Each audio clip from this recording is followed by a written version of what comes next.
We're recording, and welcome back to the Out of the Fast Lane podcast. I'm your host, Brady Hauser. On today's show, we have Braxton Cummings, a USAC non-wing sprint car competitor. I actually met you back in Volusia last year. I don't know if you're planning on hitting Volusia here in a little bit, but we'll talk about that here in a minute. But podcast has been off for like 2 weeks. We took the last week off, considering the week before we had a doubleheader. We usually don't do that. We had Tommy Maru and Kyle Lockrow on the show. You can go check that out on the YouTube channel. The only time you can see this on Facebook is right now after this Facebook Live. You will not be able to watch it live on. You will not be able to watch the stream on Facebook. You'll have to go over to YouTube and watch it. That's the only way you can find it. Anyway, though, Braxton here with us tonight. I know you just said you just got home from work in the snowy conditions, and I can relate to that because I'm up here in New York and we have been getting snowmageddon in the past week or so. But you made it on in time, and we got the show going. Heck yeah. Yep. Glad to be here. Yeah, so we were chatting a little bit before the podcast. So are you planning on going to Volusia? No. We, of course, obviously, we went down there last year and had a pretty strong showing for what we are, and then the rest of our year just didn't go as planned. So we're going to try to switch that up a little bit and try to regroup for our local season here in Indiana. So you went down to Volusia last year, and I believe you ran well. You made the shows. So that out of the field that was there, it was definitely a tough competition level because you got Brady Bacon and Thomas Mesereau and all these guys that are coming in, and it's never easy racing them guys. So overall, how was that experience? Yeah, no, it was a lot of fun. I mean, I couldn't have anticipated to go down there and run as good as we did. We had a lot of luck. There's a lot of luck in this sport we caught a lot of it while we were down there, and it was fun. I wish I'd really like to go back, and we may in future years, but we're gonna sit this year out. So what was your thoughts on Volusia Speedway Park? Because it was the first time the non-wings had ever been there for the Dirt Car National's sake, and it was, for me, it was a lot. It was definitely different to watch as a videographer and interviewer from that sake, because I'm used to the wing sprint cars and how they get around the corners. But for the non-wing guys, it seems like you gotta lift a little bit more when you're going into them corners around that place. Yeah, you gotta slow her down a little bit, but it was still pretty. It was pretty well. As hard as you could drive it, it would stick, and that was really my only. I'd been at Eldora on a half mile, but going down to Volusia, that place was just so much bigger than I anticipated. It was a lot of fun, by all means, but it was kind of sketchy for a second at the start.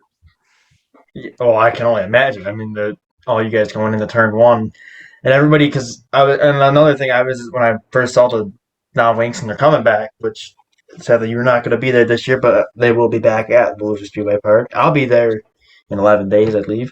But it was almost like everybody was like, they were like 4 or 5 wide going into turn one because everybody was trying to get around that place, and it seemed like for a non-wing car, it was a lot. It was just so much different to watch compared to a wing car where you can rip around almost full throttle the entire time and not have to lift much, and that you guys were lifting quite often. How do you, as a driver's aspect, how do you drive around that place for them with them non-wings? Well, I mean, I'm not going to say it was kind of easy by no means, but the way the track was kind of set up, the car stuck. I mean, I don't know if it was the sand down there and the dirt or what it was, but the car did stick pretty good.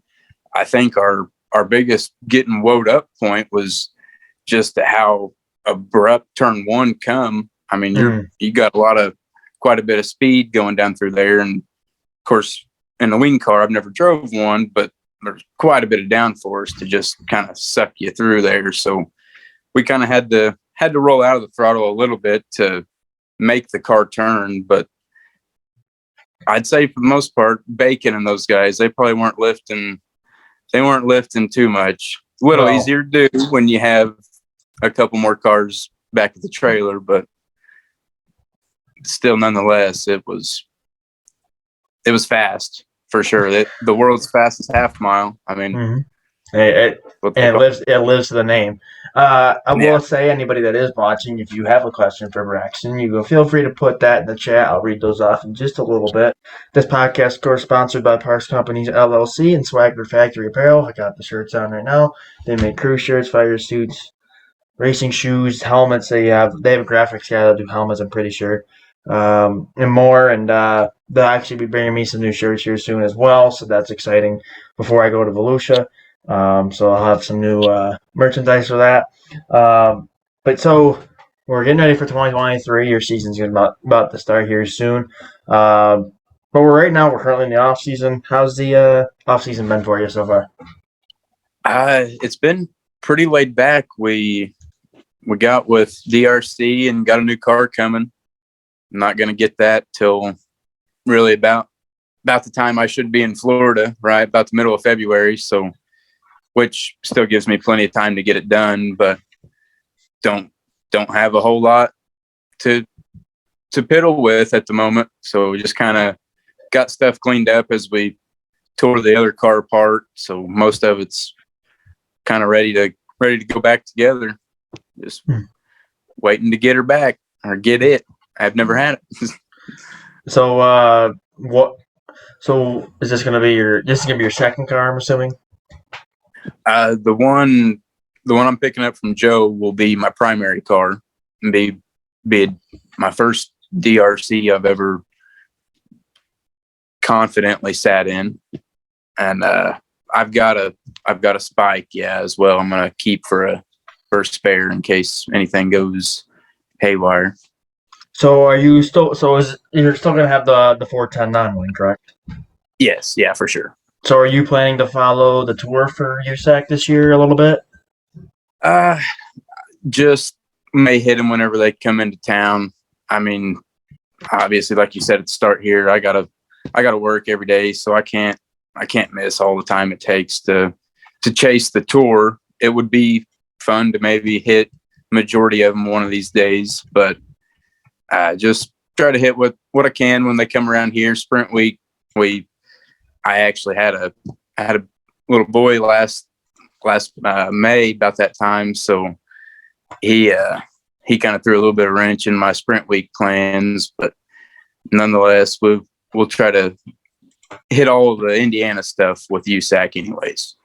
And so because I'm not from Indiana by no means, I've never been to Indiana. What are some of the racetracks you guys have down there that you guys are running? We got Bloomington. That's local for me, really. Bloomington's got a lot of history behind it, for sure. Yes. And this year will actually be its 100th year. Yeah, so that's 1923. So yeah, a lot of history there. But and Paragon, Bloomington's pretty well the only Friday night stuff we got, and then Paragon on Saturdays. You got Putnamville, Lawrenceburg, North Vernon throws a couple shows in there here and there. And then given once or twice a month, Hobstadt will have a show, and Circle City up in Indianapolis actually just started last year, and they're going to be doing, I think, well, I'm not even going to say that. They run Sundays this last summer, so you had 3 nights of racing pretty well every weekend up here, and that's. Go ahead. Oh, there you keep going. Sorry, I interrupted. No, you're good. That's what makes Indiana as tough as it does, is having 3 nights, sometimes 4 nights of racing. You can travel all over. For sure. And so doing 3 nights, are you planning? So doing 3 nights as a driver, doing Friday, Saturday, Sunday, how tough is it? I mean, I'm sure it's tough. It's late nights in the shop every night to get everything ready for the next day. Yeah, if not late nights, early mornings, right? But it is, well, not even just the early mornings, putting that kind of time behind the wheel and hot in the middle of summer. I mean, it does wear you out. Makes for makes for a long Monday. But no, I'd race 3 days a week, every weekend if I could. It's just part of it. You get stronger. For sure. So for the people that do not know, how did you first get started into racing? Man, my dad, really. Dad raced from as far back as I can remember. He run bombers at Brownstown local as well. And around 2008, I think 2009, he switched to sprint cars. That puts me at like 13. And we just kind of helped and waited our turn. We didn't think that anybody or kids needed to be in a race car until they were 17 or 18. And that's what I did. Whenever I was about 17, I finally got my turn, and me and Dad raced together for 3 or 4 years, and then he kind of stepped out and started focusing on me. Mm-hmm. So I'm assuming racing with your dad. How was the competition level between you two? Oh, well, so it was fun. I was eager to beat him, but I think he was scared to be beat by me, because he, by the time I started really getting to where I could beat him, that's when he decided he had enough fun. So I think he just scared to get beat by his boy. But now we got shots fired on the live podcast. Yeah. Now I give him crap all the time. Chris Peterson, a good photographer here in Indiana, he got a picture of us together. We're next to each other, and identical cars. His was red, mine was blue. And I always tell people that I was passing him my first year racing, but he was actually just lapping me, and it's just part of it, right? But I guess as long as it looks like you're out in front of him, I guess that works. Yeah. Yeah, I'm sure. So how long is so you've been racing with your dad all your life? So how long were you like? How do I put this?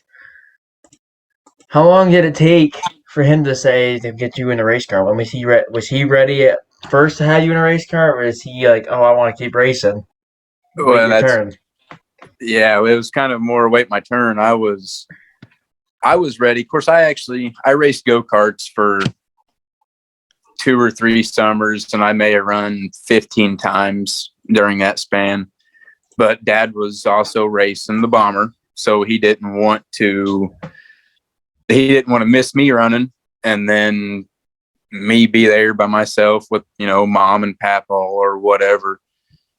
So and not to mention, you weren't very often weren't racing for very much money. So kind of just one of those deals, waste of time, wait until you're big enough to sit behind the wheel of something and learn from there. So like I said, we sidestepped, and around it was 2013, I got in the car for the first time. Nice. So what was what has he taught you before getting into one of these race cars? How was the lessons, and what were some of the things you were able to learn from him getting into that race car for the first time? Well, and I may not show it the best, but he was very patient. He didn't ever, have an attitude no matter what happened. He was cool, calm, and collected. And then I'm going to make myself look like a goof here, but as far as like training me, like coaching me, told me that the brakes don't work. And so my first night out was at Paragon Speedway, and it's a real tight paper clip. And he said, all right, so the brakes don't work. You're going to go into this first corner, and they're all going to come to a complete stop to get on the bottom to roll around that corner. So don't go in there hot. Well, sure enough, I roll in there about 20 mile an hour faster than need be and climb somebody's left rear and turn over on my first experience in a sprint car. So that was very humbling, and probably taught me the best lesson was Dad kind of knows what he's talking about here. So Rookie mistake. yeah, so just listen to what he has to say. For sure.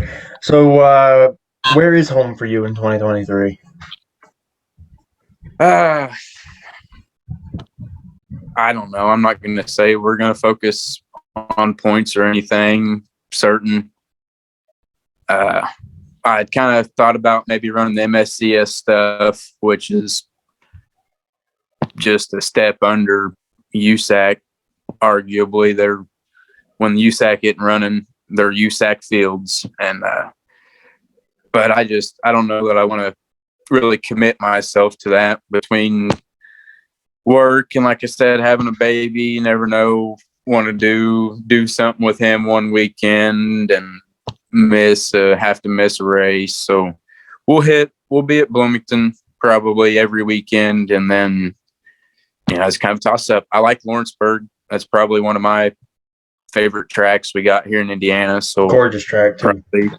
Yeah, it's a nice place, and so we'll probably venture over there a couple times and just kind of play it by ear. Just see what happens. So getting the race to Eldora, you mentioned that a little while ago. Tony Stewart, of course, promoter over there. What's that like? What was that like? I've never been there. I've heard a lot of good things about Eldora. It definitely looks like it's a track that's state of the art. But what was it like? Yeah, well, for one, you need to make your way over there. If you haven't, which you need to get down there. That it is a nice place. Of course, we parked in the infield at Volusia, and that was cool. But the infield at Eldora, just the whole setup of it was, the atmosphere was crazy. The way you roll out of the pit chute and you're in the bank right there was about what I imagined it. I mean, it was pretty crazy, and the track was difficult. I mean, that slick surface, it was hard to get a hold of, but I think we missed it. I run 8th in the B, and Chris Wyndham was 7th, and then like it was pretty stacked, so I wasn't mad about it. We'll be back. Eldora was one of those places. It's cool to just be there in the infield.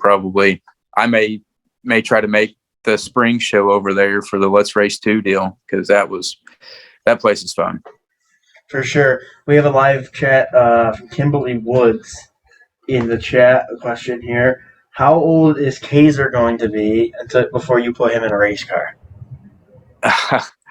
Oh, my little buddy.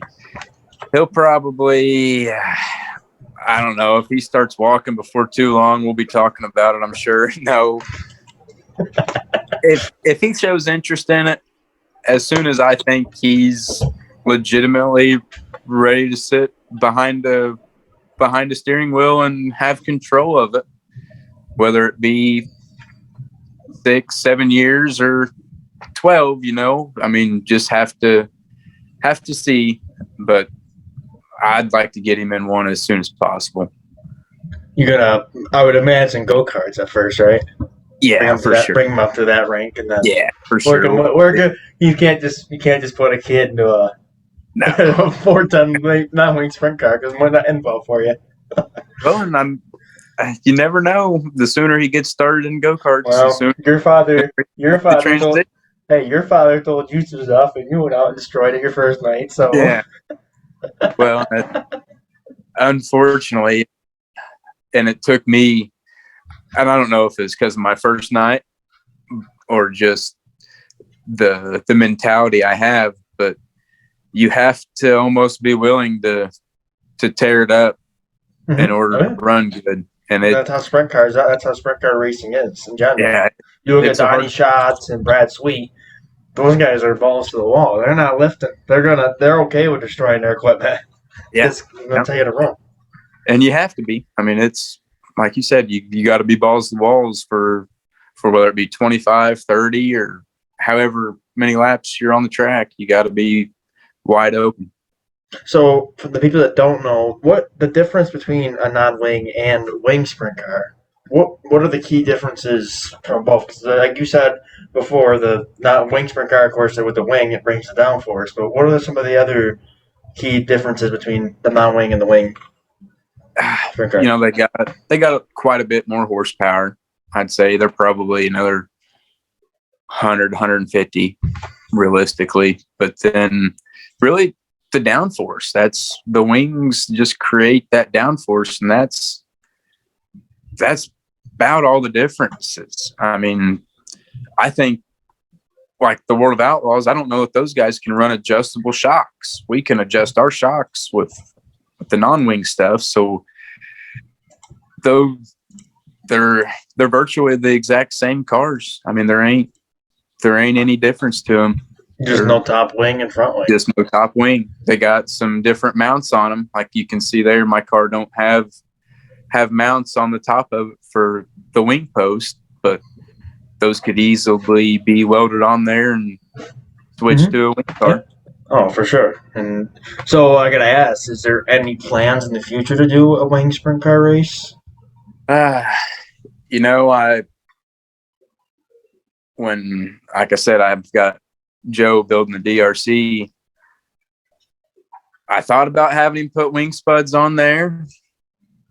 You know, that $1 million race at Eldora, that'd be cool to just take part in. I don't know that I'm not going to say I don't know that our engine could hold it, but I don't know that I want to put our engine through that. That's the downforce creates quite a bit of actual strain on the engine, right? So they're hard on them. I don't know that I would want to put ours through that, but I mean, maybe one of these days. I'm not against going wing racing by no means, but have to step up our program a little bit probably. So I got to ask you. We were talking about it with your dad a little while ago, racing. But for you, was it always racing? Or was there another career choice you were thinking about taking instead of being a race car driver? Yeah, no. I played football for a short second, and I had to miss. I played one whole season, like my middle school year, 7th or 8th grade, and I missed 5 or 6 races just watching. Right, I wasn't even racing yet. I just watching and helping.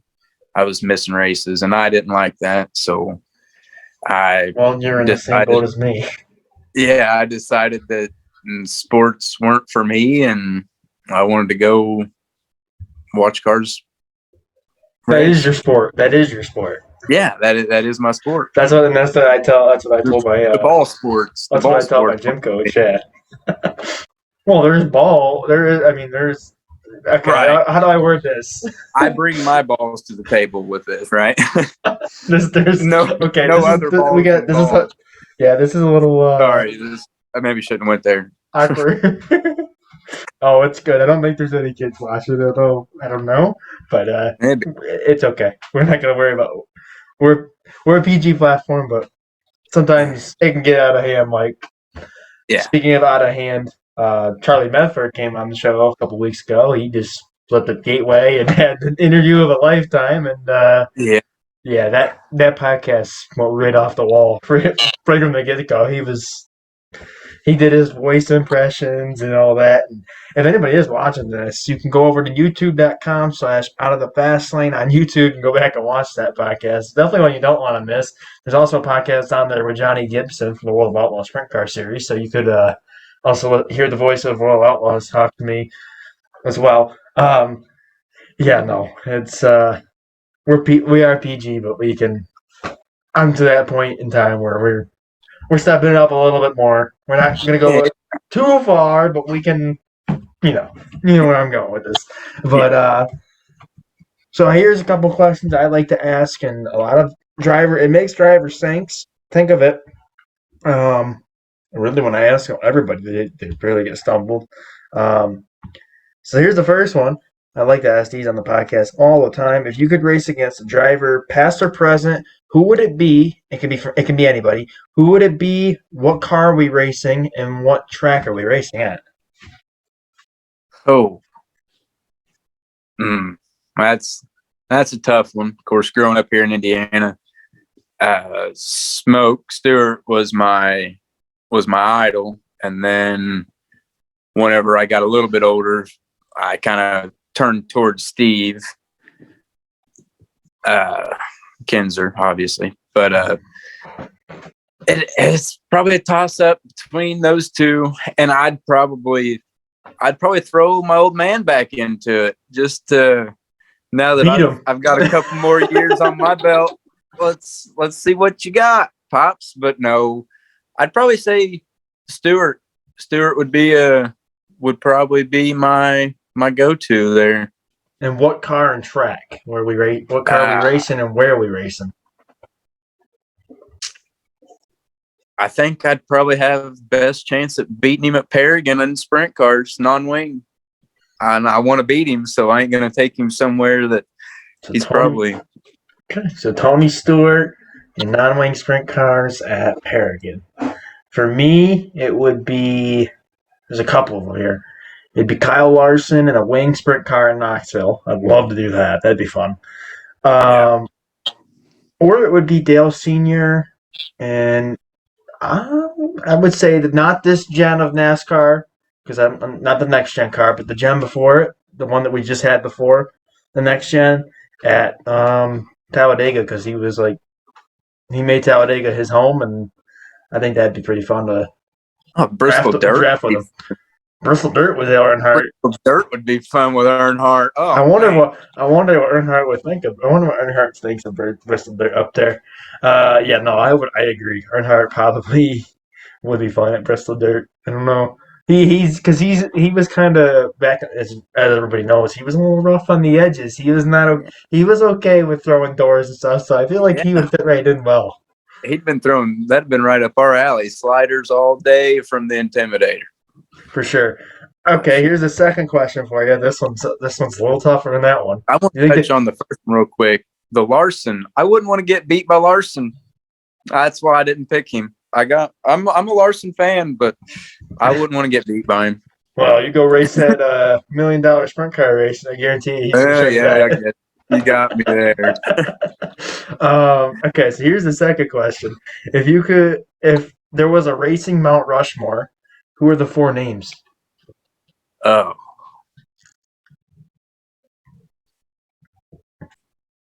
Probably you hit one, Dale Sr.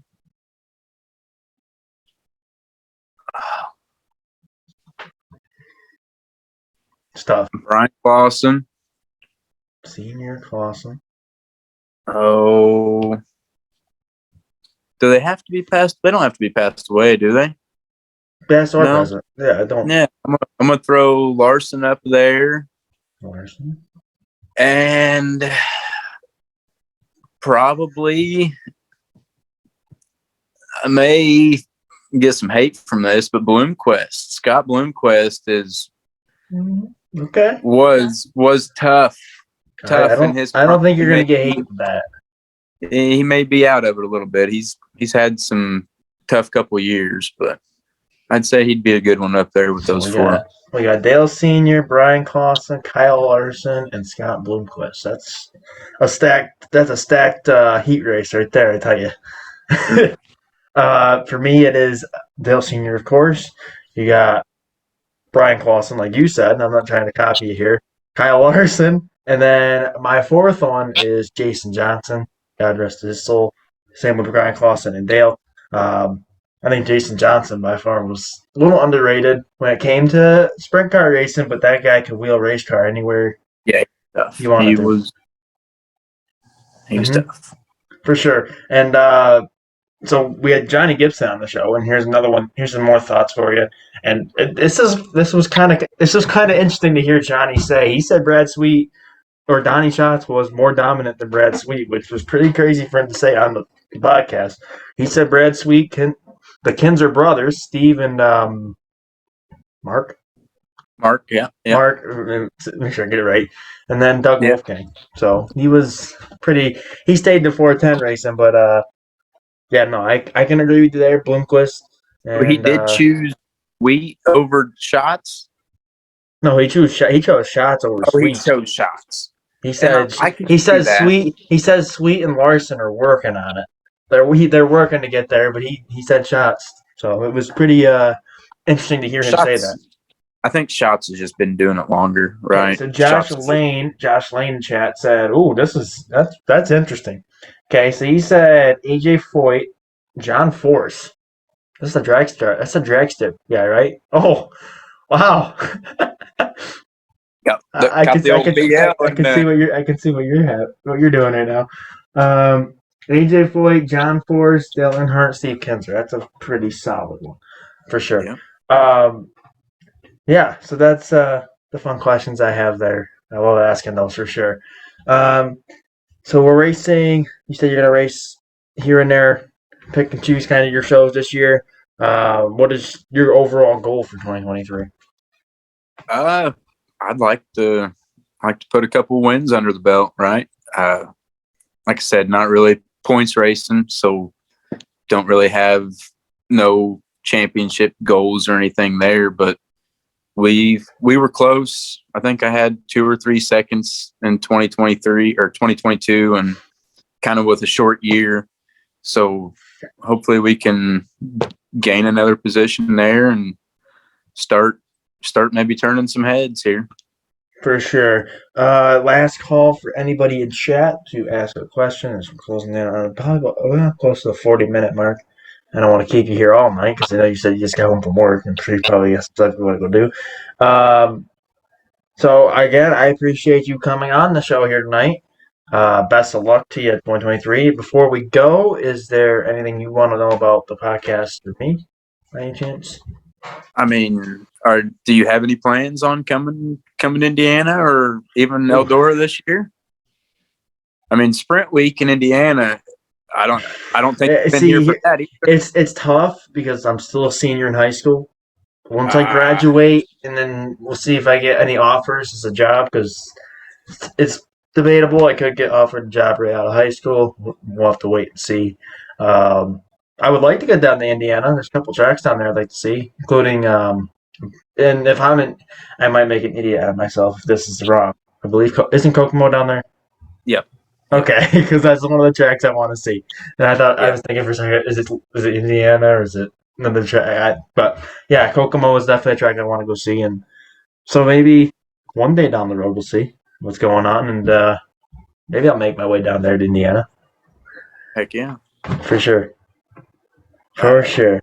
And then, of course, 2023 right now, I'm all the stuff up here in the Northeast, not signing back, but coming back with CRSA Sprint Car Series, cover the 305s for announcing. I'm going to continue doing that and following their series as much as I can, as long as they need me. Steve Evans, of course, this is not anything you would know.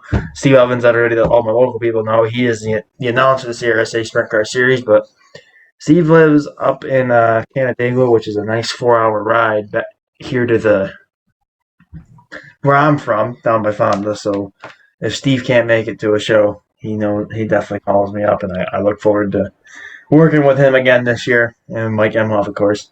So it's busy up here in the Northeast for me right now, but I guess we can never say never, and maybe one day I'll end up down there. And I would like to see Indianapolis Motor Speedway when I'm down there, so I'd love to go check out the Indy 500. So that's a bucket list race. So I guess well, and then we'll see. Of course, I don't think they're really around the same. Man, they may be, but they got the new little dirt track inside of Indianapolis. Yeah, so go check that out too. DC 39 up there. I'm trying to think. I think it may be around that same time frame, but regardless, nonetheless, you need to take it down here and check it all out. For sure. Anything else you want to know? I mean, how many of these podcasts you done? How long you been doing these? I started this back in 2020 when COVID first started, and it's been an ongoing success since then, and interviewed quite a few names A lot of the time, as a lot of people will know, it's not usually sit down podcasts like this right now because we're in the off season. I'm doing these sit down podcasts, but usually once February starts, we're gonna be right back into live interviews where I do like 2 3 minute interviews, stand next to the driver with a microphone interviewing them. That's usually what we do on the podcast. But yeah, no, it's been since 2020 we started it, and it's been an ongoing success. We do have a couple last minute chats here. Um, Josh Lane asked 2 questions. The first question is, any big sponsors coming on board for 2023? Not that I know of. Maybe Mud Motorsports. I've been talking to that guy a little bit. He may help us out a little bit, but I do want to take that note to thank my sponsors. Don't have necessarily a lot of them, but the ones I do have been behind me pretty well since day one. Of course, first off, Terry Cummings Racing Engines. My papaw is an engine builder, kind of makes a lot of it happen. And then my next big one is Brad Holmes, Revolution Body Works. He's always helped, whether it be painted bodies, fixed bodies, fuel cells, and he's actually in the works right now on making me a carbon fiber body. So that's one of those deals that's crazy expensive and never really been even in our mindset to own. But so he's taken it upon himself to make one. So Revolution Body Works, and then Michael Signs. He's always kept me looking good, kept me in wrap, and then Kindred Spirits, LST, Smoking Paradise, and that's pretty well it.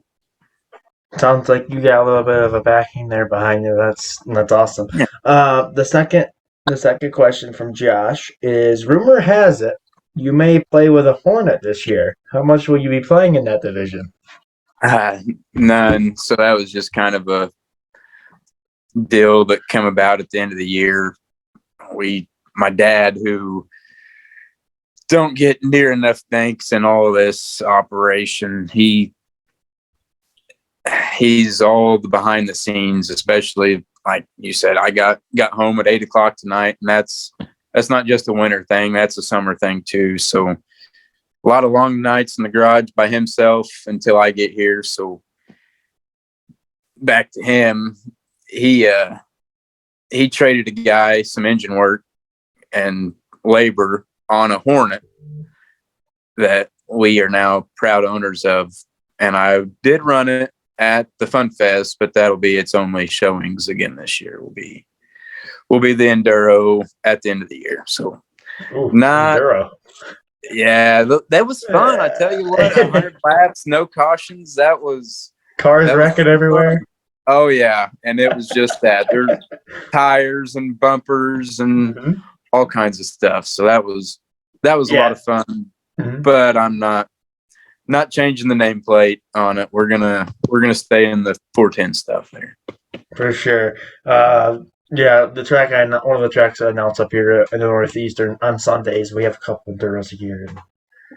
Last year, the most memorable moment I have is the one racer came out of turn 4. There was a tire sitting in the middle of the track, like just somebody fell off somebody's car, just sitting in the middle of the track. He hits it, goes right underneath the car, digs into the dirt. And I don't know, it's like the most odd thing. The thing launches the tire. It hits the power line way up in the air. I was like, whoa. And then it came back down, bounced, and landed over in turn 1 about 10 feet from our flagger. And he's like, yeah, a tire belt just hit me. Yeah. So it was, I guess, I give you a lot of props for racing Enduros, that's for sure. But, I appreciate you again coming on the show. We're going to end the Facebook Live version of this. So, again, I appreciate everybody that tuned in. Next week, stay tuned. We might have one more guest on before we head to Florida. I'll keep everybody in the loop with that. As, again, we leave in just 11 days. Can't wait. And then we'll have some interviews down there for sure. And we're definitely going to have an interview with Carson Macedo, so I'm looking forward to that. So stay tuned for that. And that's all I got for the Facebook Live version of this. So, Facebook Live, I appreciate everybody tuning in. This is Braxton Cummings, USAC non-wing sprint car driver. And so I'm going to end the Facebook Live here, and you will be able to see this on the YouTube channel in just a little bit. Take care. All right, so we are still on the YouTube version of this. The Out of the Fast Lane Live Facebook version has ended. Braxton, again, I appreciate you coming on the show. Best of luck to you this season. As you said, you're going to race a limited schedule, but you're still going to try to make as many races as you can. Yeah, I don't know. It shouldn't be too limited. We just won't. We don't have a set schedule for points or nothing. I'm going to try to run 30, maybe 35 times this summer, which is pretty big for us on a local level. But so I wanted to save this story and how we met, you and me, how we got in contact with each other. I wanted to save it until we got off the Facebook Live so people can tune in on the YouTube and hear this. So you and me, Matt, I recall you coming over to Turn 4 eating food, and you're asking me about my camera. I think that's all I remember. That's all I really remember. It was down Volusia, but ultimately we got able to link up, and I sent you a couple photos, and now we're doing podcasts together. So pretty cool. Yeah, pretty cool for sure. Well, and that's one of the big things I like about racing, right? Is all the friends you make along the way. I mean, like this, I would never dreamed you'd have hit me up a year later and wanted to do a podcast. And you never know what could come from just making friends. I mean, that's what it's all about, dude. Yeah, man. And I as soon as I was thinking, because my mom and dad were like, well, you're going to Volusia a couple weeks, trying to get some guys that'll be at Volusia or who've been at Volusia in the past. It's like, I texted with him after the fact. I met him. He talked to me about my camera at the track. And, maybe I'll talk to him. Maybe I'll talk him into it. So I'm glad we really get to work. I know your schedule's pretty busy, and I'm not going to keep you here all night. But, no, I appreciate you. Keep up the great work. And last, before we go, any shout-outs you want to give, and then where can we find you on social media? Just like I said, the biggest shout-out is my dad. He bends over for me. He does a lot. Can't thank him enough. And pretty simple. Facebook and Instagram, Braxton Cummings. I got a racing page on Facebook, just Braxton Cummings Racing. Instagram is Braxton C71. Pretty simple. Don't do much of the other social media stuff. We get you a TikTok. We gotta get you a TikTok. Well, I do have a TikTok, and I've dabbled in it a little. I didn't go nowhere. I do have a nice one. So my handle is my name backwards. So it's NOTXARB 71. So I got one from I climbed Tanner Thorson's. I think it was Tanner, or may have been Jake Swanson's. Regardless, I climbed one of their left rears on the first night out at a USAC show in Bloomington last year up here, and or it may have been 2 years ago. I think it was 2 years ago, but that was just a racing deal. They turned the yellow lights on, and I didn't see it, and they were all still racing, and then he dumped the gas real hard, and I just climbed him real quick and just hurt my pride on the first lap of the heat race, but that's just part of it. Oh, but so the TikTok stuff did never take off for me. Well, maybe some of my viewers will go and get you a like for sure. Again, I appreciate you coming on the show. This is Braxton Cummings, everybody. USAC non-wing competitor out of Indiana, getting ready to go for 2023. Best of luck to you, everybody that is watching. This has been another podcast, the Out of the Fast Lane podcast, sponsored by Swagger Factory Apparel and Parks Companies, LLC. Make sure you like, comment, and subscribe on this video. Click that little notification bell up or underneath my name when you click subscribe. It'll say subscribe, and then click the little bell next to the subscribe button. And you won't miss an upload. Every time I post a video, your phone will get notified to it, or whatever your device is, and you'll get that notified for sure. as we look into Volusia, just a couple weeks. Again, stay tuned. We're gonna have a lot going on down there. A lot of interviews. I just got a lot of new equipment ready to go. So we're gonna be ready to go for that. We're gonna have. I'm gonna do photos down there too. Have a little bit of fun with that. But majority is gonna be a lot of videoing and doing a lot of videography stuff. So stay tuned on the TikTok, on the Instagram, on everything that you guys can follow me on. Of course, if you're just new to the channel, the way you can follow me, just search up my name, Brady Hauser, and it'll come right up, and you should see some of my stuff.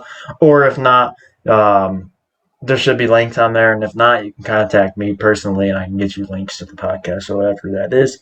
But anyways, this has been another Out of the Fast Lane podcast. I again am Brady Hauser, Braxton Cummings. Again, thank you for coming on the show, and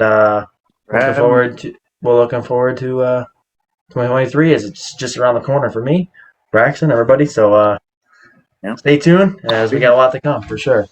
Take care.